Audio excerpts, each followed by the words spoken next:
podcast is part of the Sports Social Podcast Network.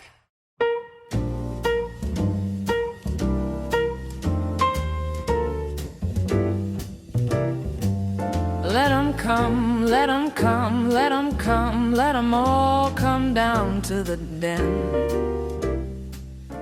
Hello dear listeners, welcome to another retrospective edition of Achtung, where we're looking ahead to the fixture on Tuesday night between Coventry City, high-flying Coventry at the moment, and the Lions, of course. We travel up to the Coventry Building Society Arena, as it's so romantically named now, previously known as by the equally unromantic name of the Rico Arena, a photocopying company, I believe, Rico.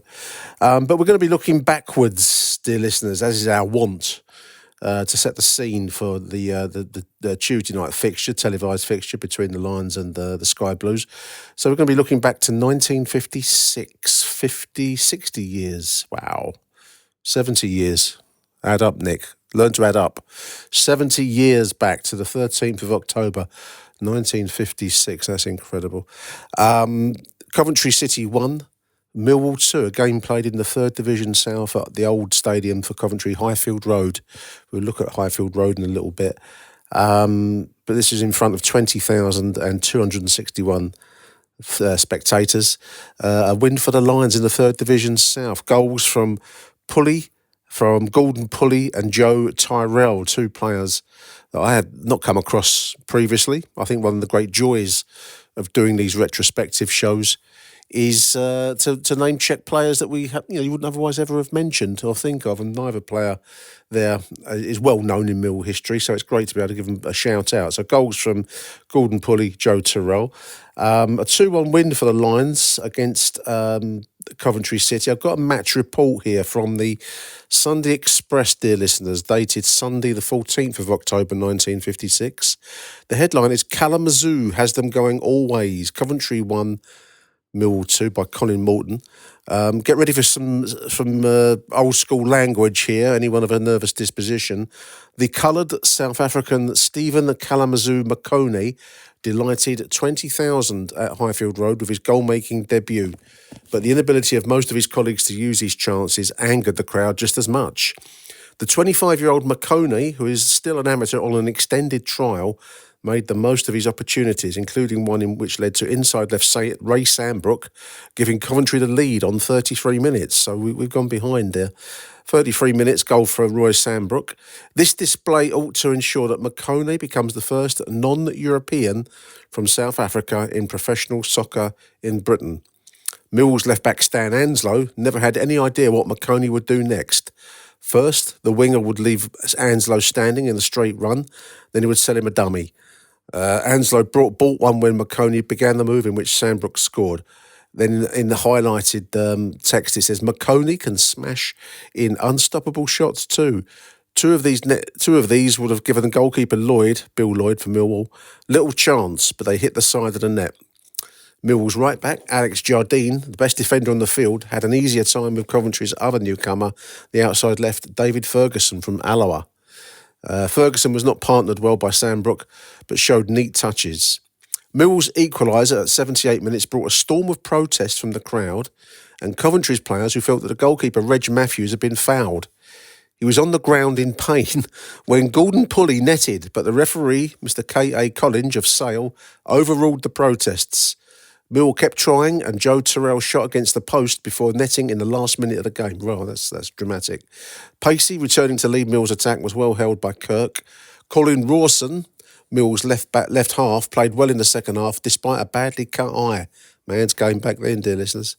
Slow hand claps, boos and some badly aimed cushions greeted Mr. Collins, the referee, as he left the field. They weren't happy, dear listeners. So it sounds like the goal from Pulley came from the goalkeeper being injured and down. You wouldn't get away with that in the modern game, would you, dear listeners? And then a last gasp winner from Joe Tyrell. The Millwall team for this particular fixture, 3rd Division South. Bill Lloyd in goal. Alex JARDINE we've mentioned. Stan ANSLOW gets mentioned in the report there. George VEITCH, or VEITCH, I'm never sure how you pronounce his surname. I'm going to go with VEITCH. George VEITCH, Ray Brand, Colin RAWSON, George HAZLETT, John Shepherd, Dennis PACEY, Joe Tyrell and Gordon Pulley, the Tyrell and Pulley being the goal scorers. This was under the management of Ron Gray. This is in the 1956-57 season in the third division south, dear listeners. We would go on that season, a fairly, unmemorable season in truth. 17th we would finish in the third division south. That was a comeback from the previous campaign, though, the year before, but we'd actually had to seek re-election. Back then, the bottom, the third division was divided into a north and south section, and the bottom two teams, would have to ask to be re-elected to the Football League at the end of the season. In general, back then, it was a bit of a stitch-up, and they called the old Powell's Act prevailed, where existing clubs that had been there for a long while. On this occasion, the Lions would be, on nods and winks and, a few little handshakes and possibly a little drink or two around the table at the end of season meeting for the Football League. There would, generally speaking, be enough to win re-election to the Football League. That was the system that prevailed until relatively recently, when you had the automatic promotion from what is now called the National League, a structured approach to non-league football. That didn't exist back then. You had a variety of different leagues, Southern League, Northern League, and all the other, Athenian League, Isthmian League, all that kind of thing. But at this point, it was based on an re-election basis rather than anything automatic, and the Lions basically dodged a bullet, I suppose. There was always an expectation that that favoured teams, the existing teams would be favoured, let's put it that way, and so it was on that occasion. Top scorer for the Lions in the 56-57 season, Johnny Shepherd with 24 goals, quite a return for Johnny Shepherd, followed by 16 goals for Stan ANSLOW, which is not bad for a defender, is it? Dennis PACEY scored 10 goals. Otherwise, the very few and far between goals-wise. Lions would finish in 17th position, however, so better than the previous campaign under the management of Ron Gray, dear listeners. So let's have a look at a few of these names in the Mill team there. I've actually picked out 4 players, one of whom didn't feature in this team. But anyway, forgive me. I'll explain why the other name I've included. So Alex Jardine, 16th in the all-time appearance table for the Lions. Alex Jardine with 334 games and 27 goals between 1950 and 1958. He was a defender, a right back to be precise, born in a place called Cleland, up north somewhere. He was a former miner and a brilliant right back, says Neil Fissler's A to Z book, which is an invaluable resource when you're doing anything like this, listeners. I do recommend it. It's well worth buying. A former miner, Alex was a brilliant right back, one of the best in the Lions' history, in actual fact. He signed for Millwall after being listed during a trials match, something you don't really get anymore, trials matches, as Mr. X, very mysterious, and this was done to deter other would-be suitors, other clubs. Alex would forge an unrivalled partnership with George Fisher for 4 years, and the never-present as Mill finished runners-up in Division 3 South in 1953, before retiring through injury. After his playing career was over, he married the widow of former Lion Johnny Summers, and later went on to work at Covent Garden Market in the Bermondsey Cold Store, before becoming a docker at Mill Docks, and he died after being taken ill whilst unloading a ship, aged 52. So he passed away in 1978 whilst actually working on the docks. There we are, right back, 334 games, 27 goals for Alex Jardine, 16th in the list of all-time appearance makers for Millwall. God rest his soul. That's quite a story, isn't it? So I've picked out the 2 goal scorers as well, neither of whom were named. I've heard of Alex Jardine, seen his name on the Mill History website, but I didn't know, or didn't remember anyway, Joe Tyrell, an inside forward, wearing the great V-necked royal blue shirt with the what I always called a patty cake lion badge on the chest. An inside forward, Joseph Tyrell. Played with us between 1955 and 1957. 42 games and 19 goals. Not a bad return at all. Born in Stepney in 1932, he passed away in Folkestone in 2014. His career took in places such as a couple of amateur clubs, Aston Villa as an amateur, professional with Millwall, then Bournemouth and Boscombe Athletic, as it used to be called in Folkestone town. Stepney-born Joe was evacuated to Evesham, where an Aston Villa scout spotted him, but he couldn't hold down a regular first team place despite probably not being helped by serving national service. This was a system where kids would... My dad was a national serviceman, went into the army, whether you liked it or not, at the age of 18 and came out, I think, after a 3-year stint. He was 3 years in the army. So a very, very common thing. And Joe Tyrell obviously got in the way of his football career somewhat. 18 to 21, you're going to miss out on some crucial years. He was in the Royal Corps of Signals, and if any ambitions he had of a career at Villa Park, as it's put here, were ended after a cartilage operation. After moving to Millwall, he scored 10 goals in his first 12 games, but his second season wasn't as prolific, and he spent a season at Bournemouth before joining Folkestone. Joe spent the rest of his life on the Kent coast, managing a cash and carry until retirement. He passed away in 2014. This memory of Joe Tyrell there. Gordon Pulley, the other goal scorer mentioned in this particular fixture, this 2-1 win at Coventry, 1956. Gordon was an outside left, the winger, 1956 to 58, 70 games and 9 goals for the Lions. His career came in from Oswestry Town, Millwall, Gillingham, Peterborough, Chelmsford, then some of the Kent clubs, Ramsgate, Folkestone and Margate. Gordon was signed by Ron Gray in a cricket pavilion whilst he was on national service. Although 2 seasons spent with Millwall were troubled ones, through the gloom and despair he showed commitment and was very consistent. After growing unsettled, he joined Gillingham, where he was never present in 1962 and won a 4th Division championship with the Gills 2 years later. Gordon then spent 3 years playing first-class cricket for Worcestershire, became a county cricketer, before he became a sports instructor in South East London in various schools and colleges. He scouted for Lenny Lawrence at various clubs and now lives in Chatham in retirement. He was born in 1936. Now, these notes are a few years older, so I'm hoping that he's still around. So good luck to you, Gordon. And that's quite a story. Professional footballer to county cricketer. You don't get stories like that anymore, dear listeners, do you? Reasonably common at one point, but not now at all.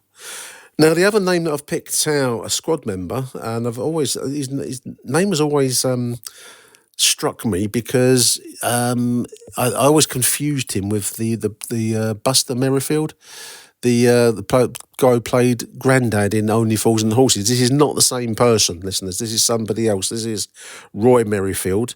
And I've picked him out. There's a picture of him in the A to Z book, again, wearing the old royal blue V-neck shirt. So this is a different person. I used to confuse him with him, but it's not the same bloke at all.